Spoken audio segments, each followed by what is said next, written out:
Well, I guess it's difficult to choose just 5 things out of a whole lifetime. I need a little time to think. Well, the most important thing for me was the birth of my son. But I guess everyone chooses a birth. But that really changes your life. That's the biggest change for sure. What else? Strange. I think the assassination of President Kennedy in 1963. That's a long time ago. Really a long time. But I was in high school, and for me, it's like the line between being a kid and, I don't know, growing up. I don't think it changed my life, but I remember it so well. And everything was different after that. So that's 2 milestones then. Oh yes, and the day that I moved into this house. I've lived here for 20 years. I've always loved this house. Then there was my accident. I don't like talking about it, really. I fell down a mountain when I was skiing. I was in the hospital for 6 weeks. I couldn't walk for nearly a year. What else? That's not all. One more. Let me think. This sounds silly. A few years ago, I was in an elevator and it stopped, just like that, between floors. I was alone there for 5 hours. I was terrified. I thought about my life and my family. I still have nightmares about it.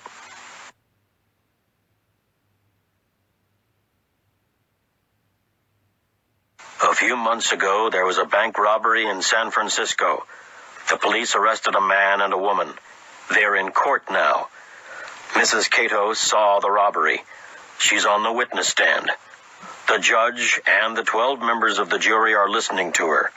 A lawyer is asking her some questions. Now, Mrs. Cato, you saw the bank robbery, didn't you? Yes, I did. You saw a man, didn't you? That's right. I saw him when he went into the bank and when he came out. Now, look around the court. Do you see that man? Yes. He's the one. He's the man I saw.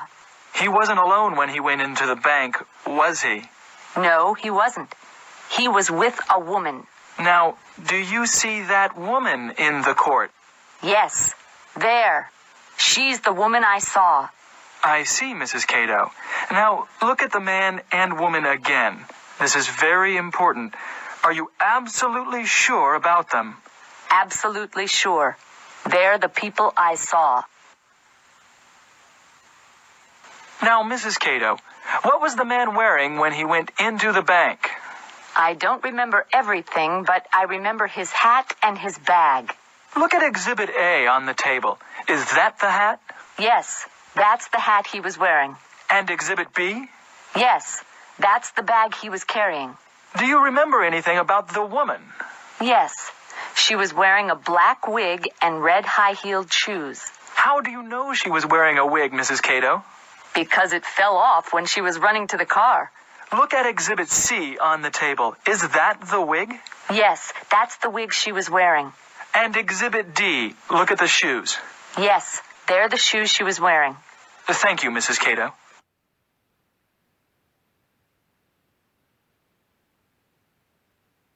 Jerry Streisand, a friend of mine in Boston, almost had a nervous breakdown last year.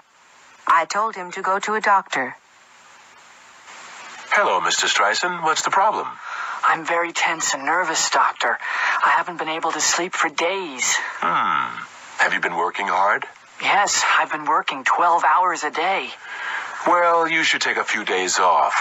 Go someplace quiet and peaceful, like Nantucket. It's a quiet island near the coast of... Jerry took a boat from New Bedford to Nantucket and arrived late Friday evening. He rang the doorbell of a boarding house, and the owner, Mrs. Searcy, answered the door. Then she showed him to his room. Jerry was very tired and went straight to bed. He slept well and didn't wake up until 9 o'clock the next morning. Jerry went downstairs for breakfast. Because there weren't any other guests, Mrs. Searcy invited him to have breakfast with her and her daughter Catherine. Catherine was already sitting in the dining room. She was about 13 years old, with long black hair and clear gray eyes. Mrs. Searcy went to the kitchen to make breakfast. Jerry and Catherine looked at each other nervously for a few seconds. There are 4 places at the table. Is there another guest? No, we never talk about the empty place. The empty place? What do you mean? Well, that used to be my father's place. Used to be? I don't understand. My father worked on a fishing boat. 3 years ago, he went out on his boat, and he never came back. What happened to him? Nobody knows. They searched everywhere, but they never found anything. My mother always keeps that place for him, and she makes his breakfast every morning. That's a picture of him, over there on the wall. My mother's been waiting for him for 3 years. Jerry said nothing, but he looked worried. At that moment, Mrs. Searcy came into the room. She poured 3 cups of coffee and put 1 cup at the empty place.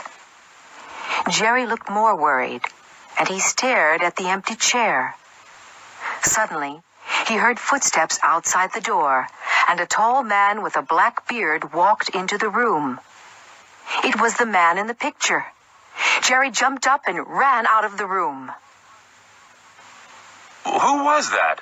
What's the matter with him? I don't know. I don't understand. He's a guest from Boston. He arrived last night after you went to sleep. Catherine, do you know anything about this?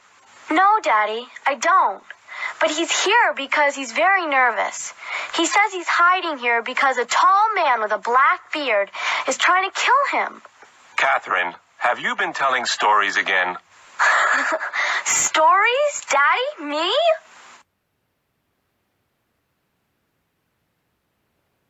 Please have a seat.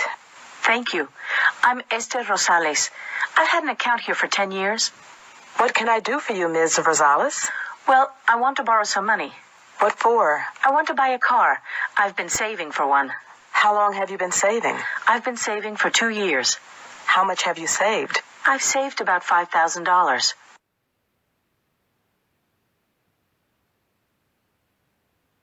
What are you reading? The Godfather. I've never seen the movie, and Bruce told me to read it. It's a very long book. How long have you been reading it? For nearly a month, and I haven't finished it yet. How many pages have you read? About 400. I don't like long books. Neither do I.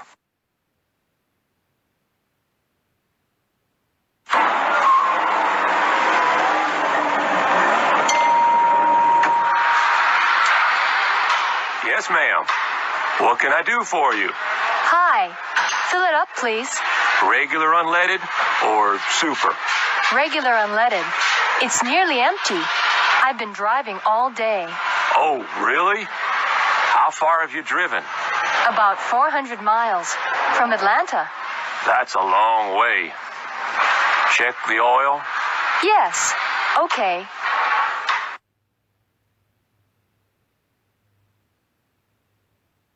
And finally, news about Kimberly Lewis, the athlete from Pennsylvania. Kimberly is jogging across the United States from New York to Los Angeles. She has just arrived in Kansas City, Missouri. Kimberly left New York 2 months ago and has traveled nearly 1,300 miles. Kimberly has collected nearly $300,000 for physically challenged children. She has used 12 pairs of running shoes and more than 100 pairs of socks. Andrea Garvey is the Assistant Director of the Department of Customs and Immigration. She is preparing her agents for a special operation. Good morning, ladies and gentlemen. You were all at Friday's meeting. Are there any questions? No? Okay, take out the photographs from your folders. Look at photograph 1. That's Barry Siegel. He's the man that usually flies the diamonds into the USA. And he's the one that will land at the Circle K Ranch tomorrow night. Be careful. He's very dangerous. He's the one that shot a federal agent last year. Now photograph 2. That's Gulliver. He's the one we really want. He's the one the Mexican police arrested last year, but they had to release him because they couldn't find any diamonds with him. He controls 20% of the illegal diamond trade. He's the one we have to catch with the diamonds and the money. Look at photograph 3. Look at the woman on the right. Her name's Betty Lou Harris. She's working for us. She'll be at Gulliver's house at the ranch. She's the one that gave us the information. Watch out for the 2 men on the left, Farrell and Casey. They're the ones we've been following. They always carry guns, and they're the ones that will shoot first. Ms. Harris is probably the one they'll shoot. Do you all have photograph 4? Good. Look at the airplane. It's a Cessna 310. It's the airplane that brings in the diamonds. It's the kind of plane that can fly under radar, land anywhere, and take off quickly. You can forget the registration number. It's different every time. Okay, photograph 5. That's the area they're going to land in. Look at the trees in the background. They're the trees we're going to hide in. There's a road behind the trees, and that's the road they'll have to use. It's the only one. Finally, photograph 6, the Circle K Ranch. It's very nice, isn't it? Gulliver has 3 houses, and this is the one he paid almost $5 million for last year. Look at the car outside. That's the car that will meet the plane. It's the car he always uses. We want Gulliver, Siegel, the diamonds, and the money all together. Any questions? No? Okay, good luck.